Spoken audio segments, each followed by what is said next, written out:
በስመ አብ ወወልድ ወመንፈስ ቅዱስ አሐዱ አምላክ።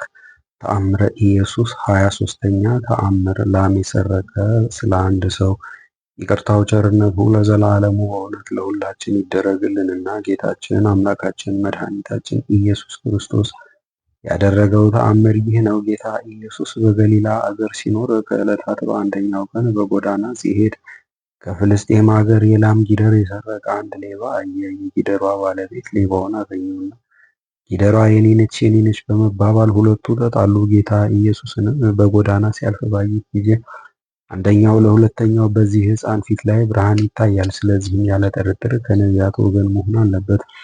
አሁንም ና ወደ እሱ እንሂድና ስለዚህ ጊደር ሁኔታን ጠይቀው ባለው ጊዜ እሱም እሺ እስማማለሁ አለው። ከዚያም ወደ ጌታ ኢየሱስ ቀረቡ። በዚያን ጊዜ አናጺው ዮሴፍና እመቤታችን ከእሱ ጋር ነበሩና በልዩ ችሎታው ይፈርድላቸው ዘንድ ማለዱት። ሰዎቹም ይፈርድላቸው ዘንድ በስምምነት ወደ እርሱ መጥተዋልና። ጌታ ኢየሱስም ጊደሯን አምጧት አላቸውና አምጥተው ከፊቱ አቆማት።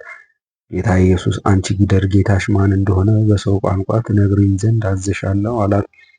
ያቺም ጊደር የዓለሙ ሁሉ መድኃኒት ሰማይና ምድርን የፈጠርክ የእስራኤል አምላክ ሆይ እኔ በእውነት የናዝር ልጅ የሚሆን የኪማሙር የሚባለው ሽማግሌ ሰው ገንዘቡ ነኝ በማለት በታላቅ ቃል አሰምታ ተናገረች። ዳግመኛም በቂሳሪያ የሚገኝ ከለምለም መስክ ላይ ትናንትና በ3 ሰዓት የሰረቀኝ ከዚህ ጎልማሳ ጋር የተጣሉት ከሁለቱ አንዱ የኪማሙር ነኝ ብላ መሰከረች። ጌታ ኢየሱስም ሌባውን በእስራኤል ነገድ መካከል ኃጢአት ሰርተሃል፣ በደልም ፈጽመሃል አለው። ሌላውም አቤቱ አንተ የእግዚአብሔር መልእክተኛ ሆይ ኃጢአቴን ይቅር በለኝ፣ እኔ አገልጋይ የሴት አገልጋይ ልጅ ነኝና አለው።